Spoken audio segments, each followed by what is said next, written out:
Good morning, Scott. Good morning, Gary. How you doing, buddy? Good to hear from you. Good to have you on. Let's start with Alabama eclipsing Clemson in the polls, both the coaches and the AP poll. The Tide moves to number one, keeping that streak alive for being number one in the regular season every season since 2009. And I had a couple of people ask me, well, why is that important? And I say this, the College Football Playoff Committee certainly doesn't have to take the number one team, but I think there's a much better chance that if you're ranked number one in both polls, that you're going to be the number one team in the college football playoff, which means you get the selection of the semifinal game, which for Alabama and Clemson both would be Atlanta, not Scottsdale, Arizona. So from that standpoint, it kind of sets the table if Alabama can win out to get that number one playoff seed in the college football playoff. Gary, from a historic standpoint, you go back to that Louisiana Monroe loss at Alabama when Nick Saban's first year, and it was less than a year before this particular program ascended to number one. And that was the end of the 2008 season. And Alabama went to the SEC title game ranked number one. Florida was two.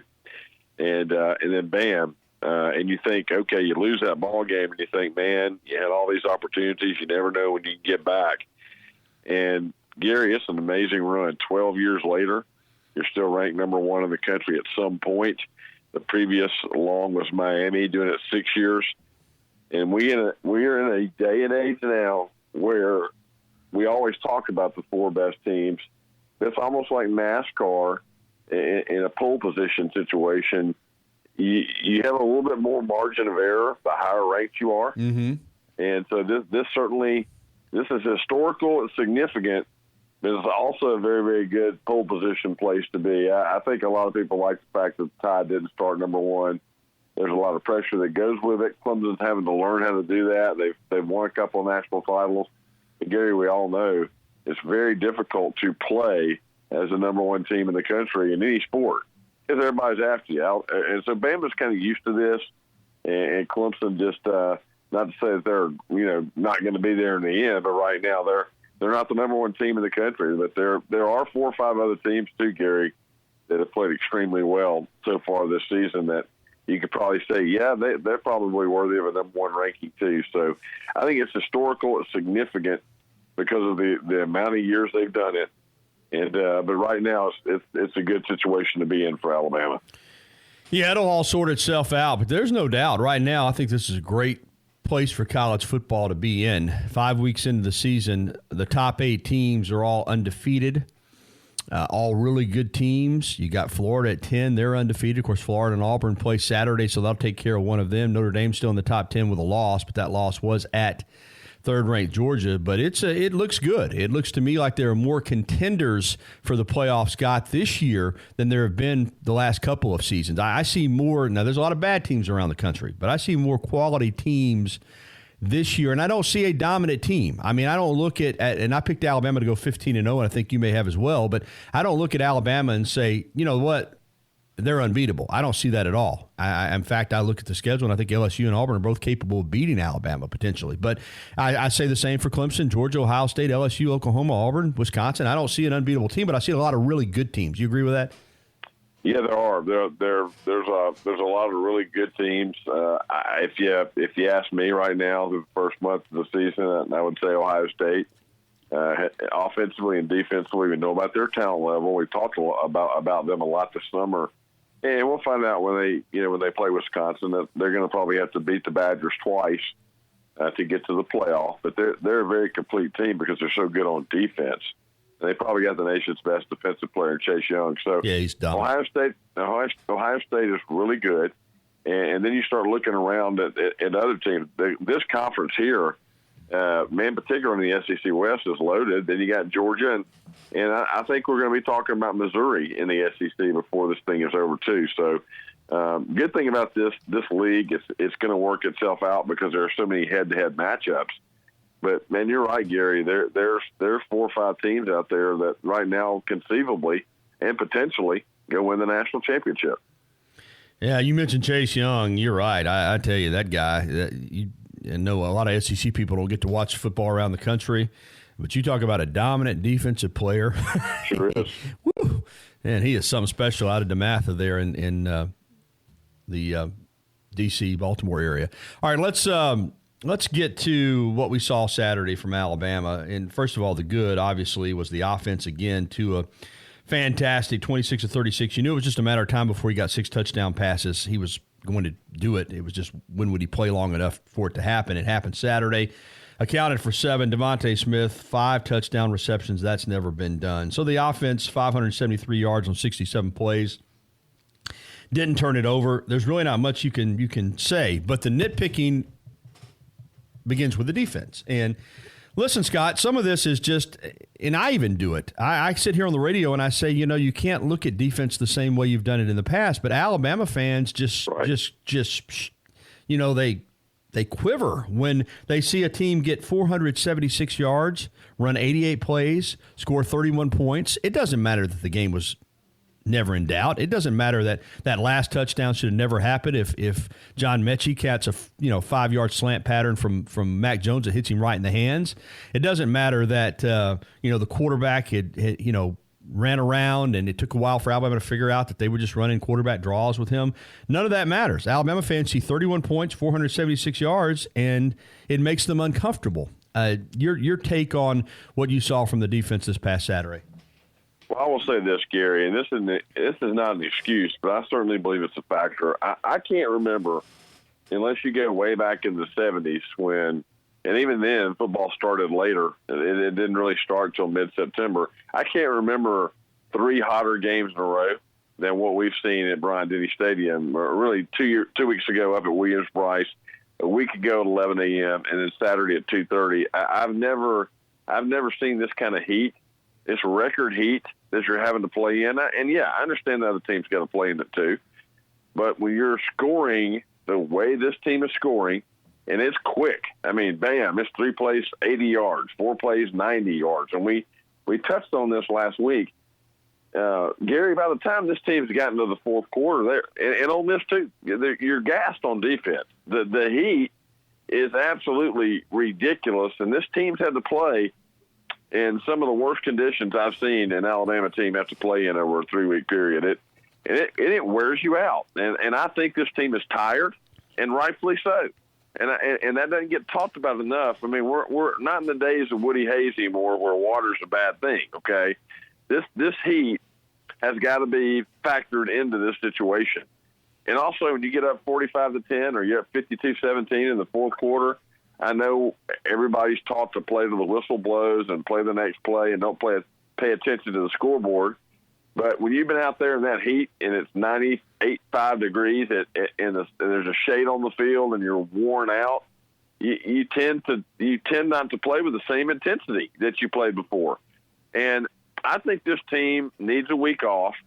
I think the temperatures, when they come down, I actually think you're going to see this team play much better in October and November than it has in September. And I'll tell you this, that is a scary thought for the rest of college football. But somebody's got to talk about this heat because it's been ridiculous. Alabama's schedule, a lot of teams have played night games this year.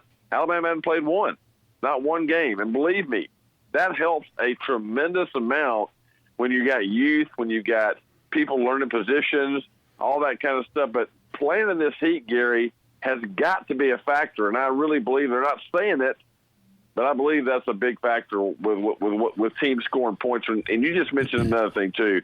2 of these teams, South Carolina and Ole Miss, they scored on the final play of the ball game. That's 14 points that you gave up that you probably shouldn't have. And a couple of other factors, too, leading to – I'm not worried about the defense right now. I think they're going to be fine. They're going to be much better in November than they are right now. I don't think there's any question about that. Yeah, good season to have a double bye, and Alabama gets the first Absolutely. one this weekend, and we'll go to A&M a week from Saturday, and hopefully even if that's a day game, it's going to be cooler. I mean, that's what you're hoping for. You're hoping eventually this stuff breaks, and they're saying by the weekend maybe it will. And also, Scott and Coach Saban addressed this, and we'll hear from him in the second hour. The defense played 88 plays, and I don't know what the remedy is.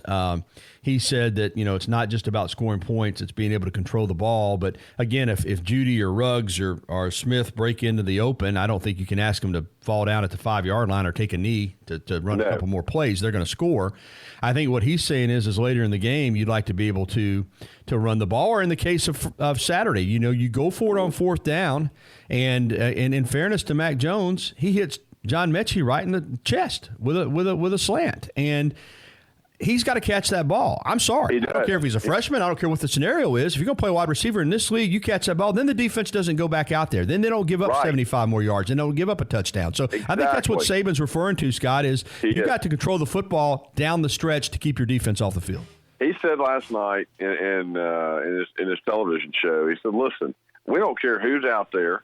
We don't care what the circumstance is. Who's ever out there playing at whatever position, whether it's corner, receiver, quarter, they've got to do their job. And that's why they're out there. He goes, they've got to play to the same standard, and they've got to execute, or you're not going to be out there. And he's exactly right. And lack of execution, honestly, but with some second-team guys and some other guys on defense has contributed mightily to these oh-by-the-way yards late in the game. So, listen, that's what it is. This is an oh-by-the-way thing. This is a prolific offense. It's the nation's best offense with the nation's best player directing it and the nation's best receiving core, out there executing it. This team has a chance to be absolutely spectacular, and they are scratching the surface right now on how good they can be. So people are going to have to get used to these kind of scores. And at the end of the day, if you freaking win the game by 28 points, leave the stands, go home, and be happy, for God's sakes. Indeed. Indeed. All right, 9:29. We're going to take a timeout here with Scott Moore. If you want to get involved in the conversation, we'll take your phone calls on the Bud Light Hotline, powered by Adams Beverages at 205-342-9904. Two more segments with Scott Moore from iTalkSEC and the Jay Barker Show coming up here on this Monday morning edition of the Gary Harris Show. Covering University of Alabama sports, as well as the national and local scene as well. The Gary Harris Show, only on Tide 100.9 and streaming on the Tide 100.9 app.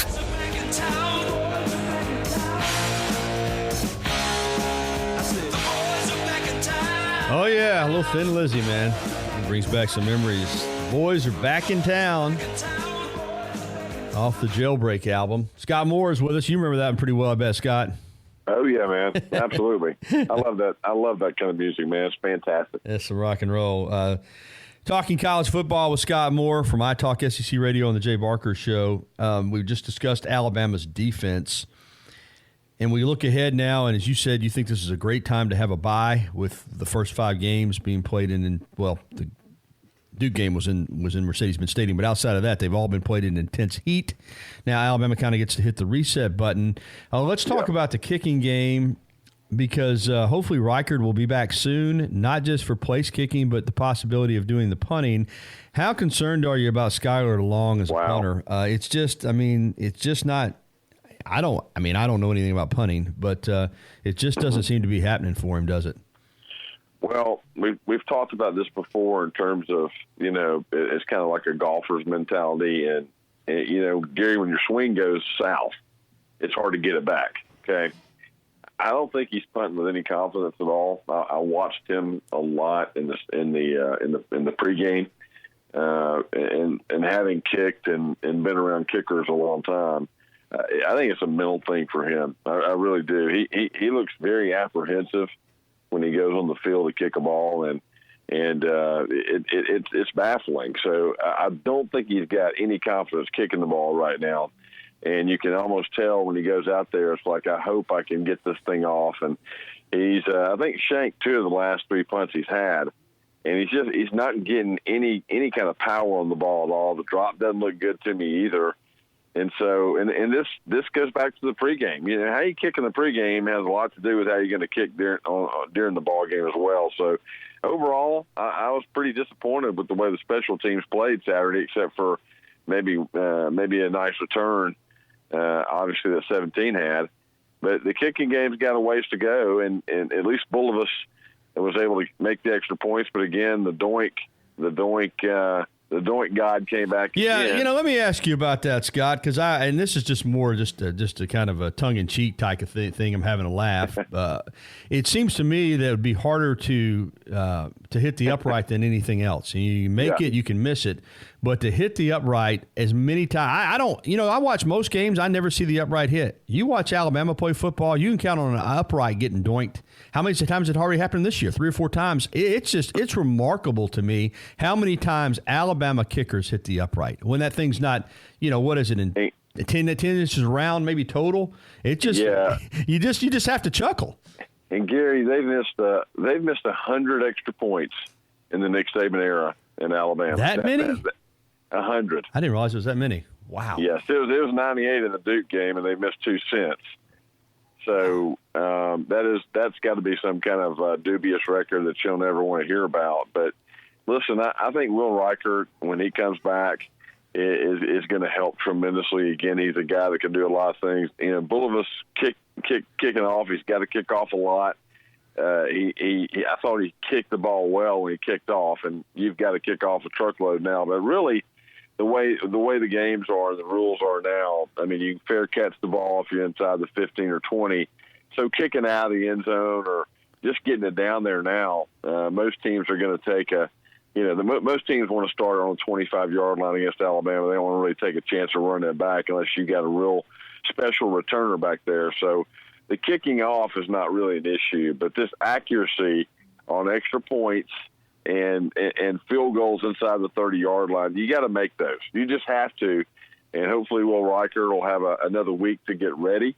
Because, listen, when you get into some of these scoring wars Alabama's going to face later in the year, and we know who those are, LSU and Auburn are the 2 teams that can probably push Alabama to the limit.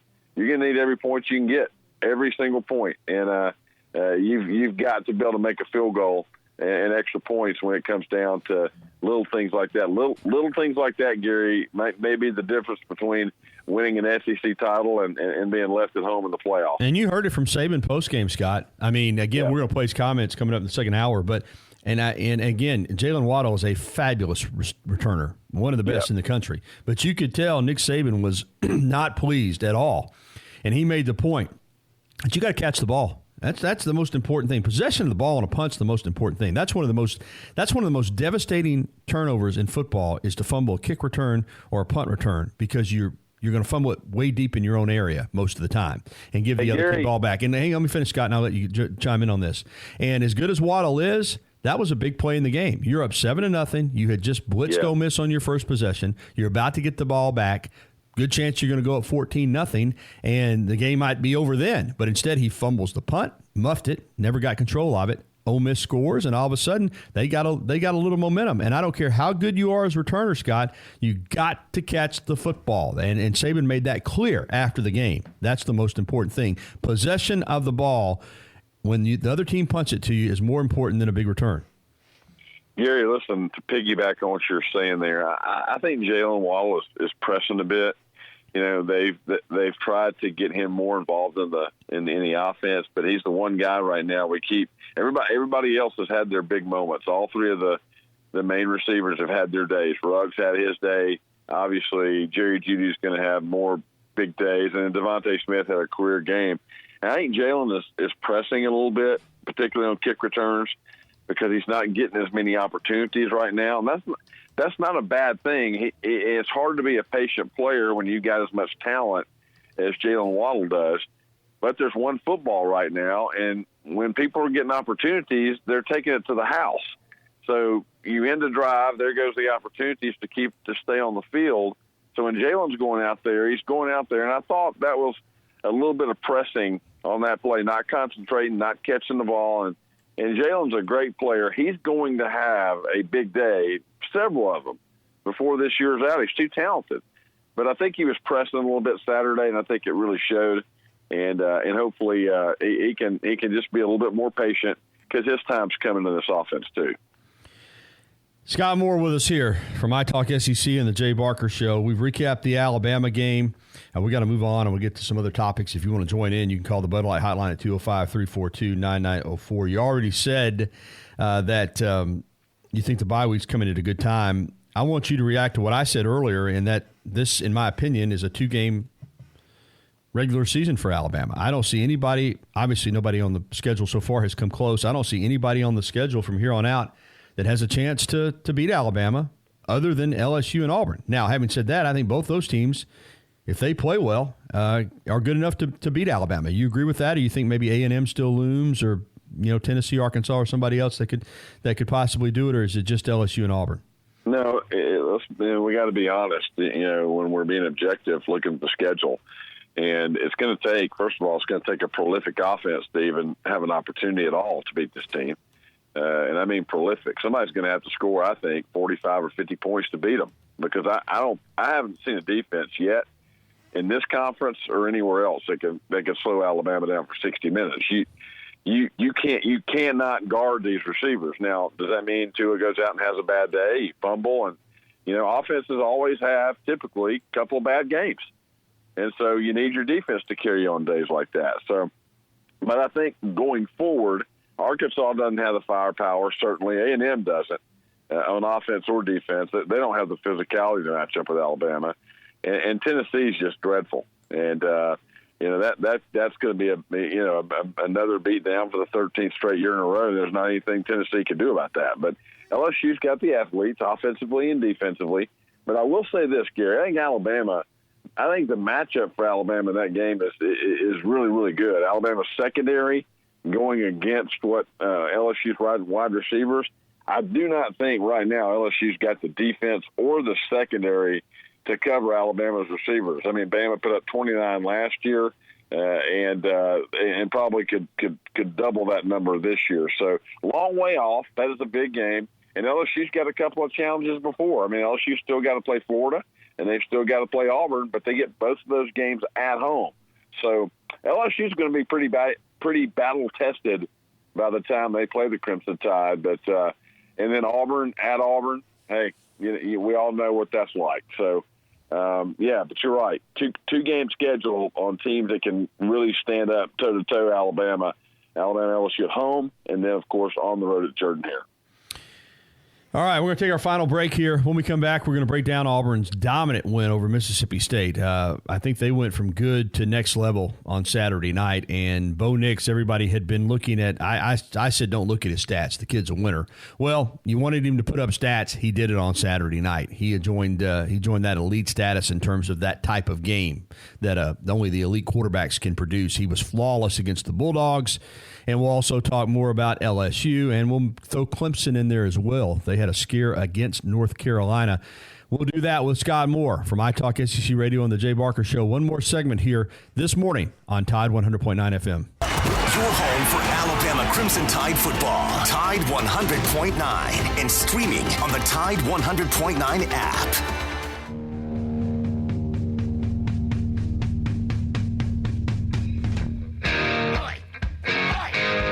All right, 9:47. Welcome back into the Gary Harris Show with Scott Moore. We want to clear something up because, I mean, it's easy sometimes to mean one thing and say another.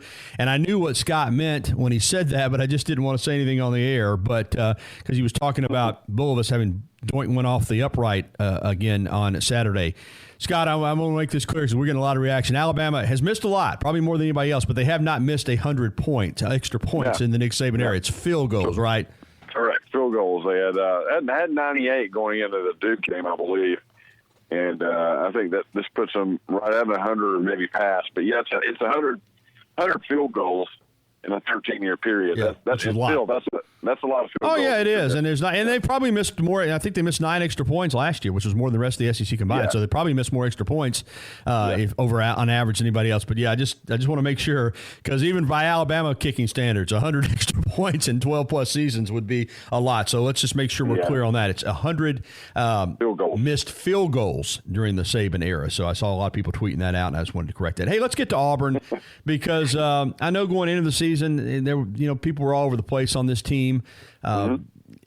Josh mentioned it earlier that when they are picked to finish high, they finish low. When they're picked to finish low, they're finish high.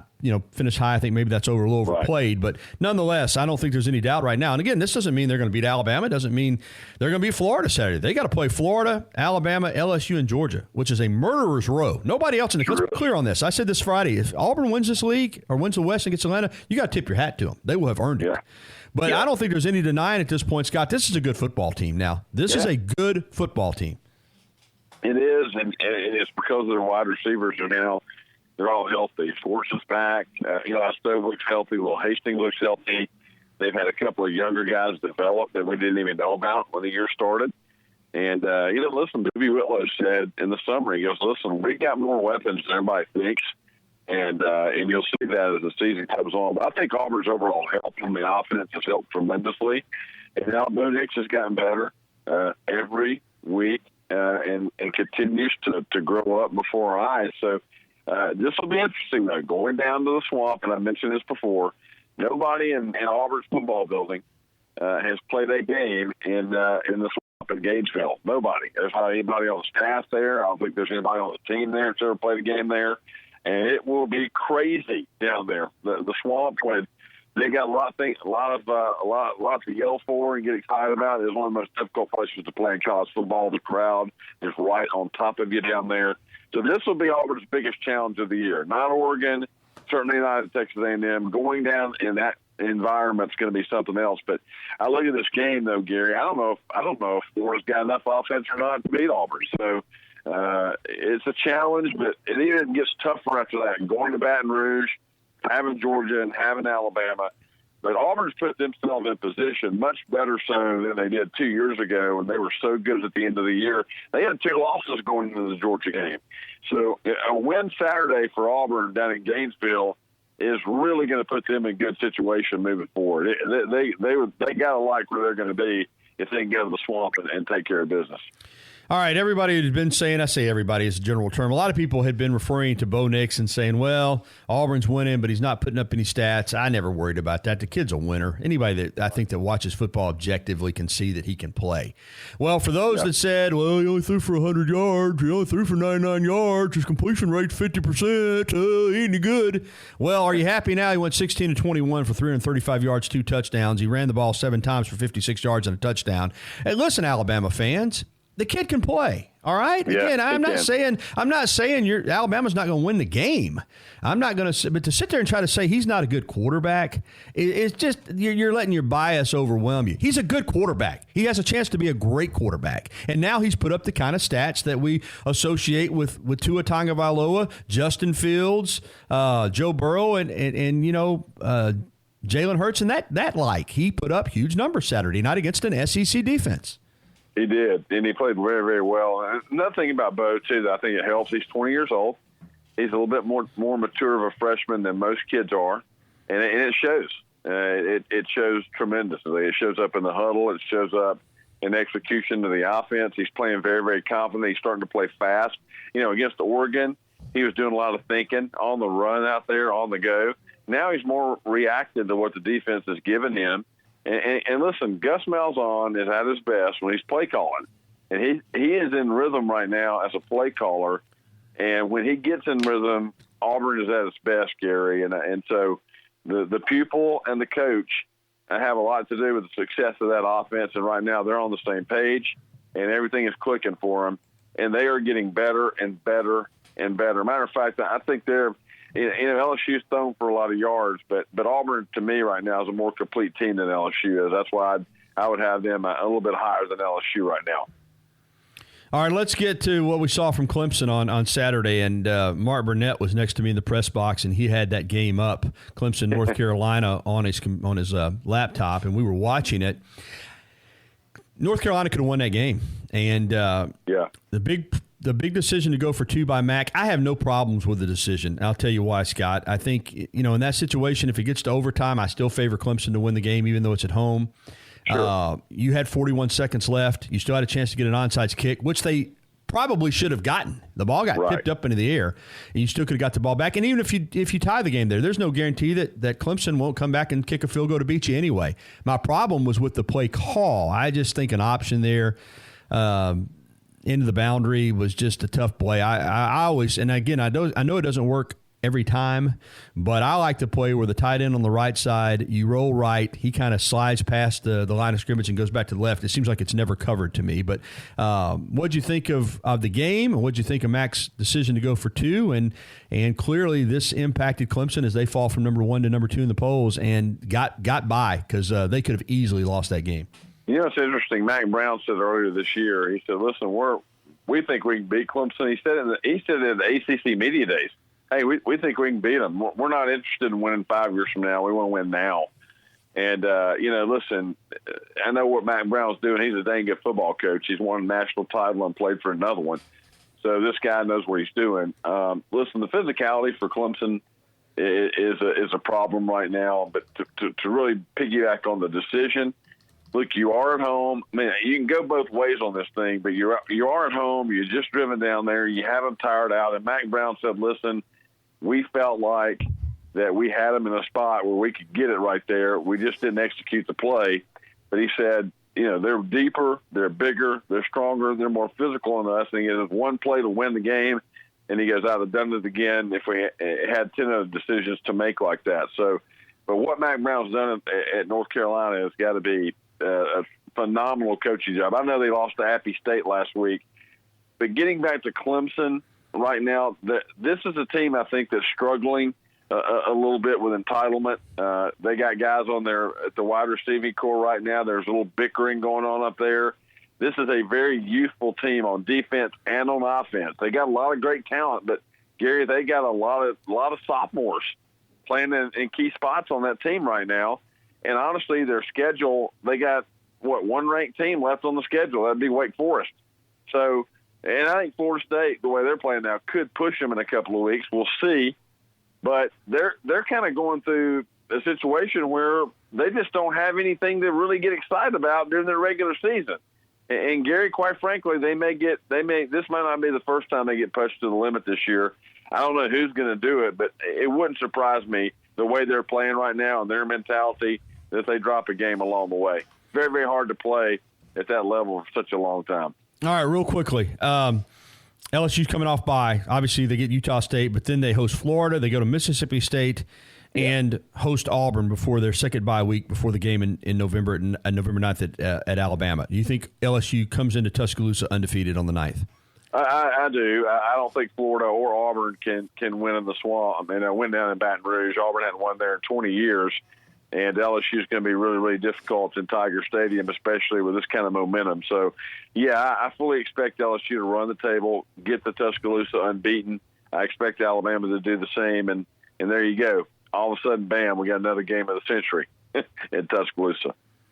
Going to be fun. I'm with you, Scott, too. I think not a lot of years that I'd be in favor of a double bye, but I think it worked out well for the season to start in late August and not finish to November 30th for Alabama to get 2 bye weeks. I think this one's coming at a perfect time, and then of course they'll get another one prior to the LSU game. So I think it's great for Alabama. Good stuff as always. Let the listeners in on all the different platforms that they can hear you and keep up with the great information that you provide. Yeah, man, love Tide 100.9 and enjoy being part of the lineup. Jay Barker 12 to 2 every day, and then iTalkSEC 4 to 6. WeAreSportsRadio.com and follow us at Twitter at iTalkSEC. And Gary, always one of the highlights of the week, man. Starting off Mondays with you, it's always an honor and a privilege, and always enjoy being on with you, brother.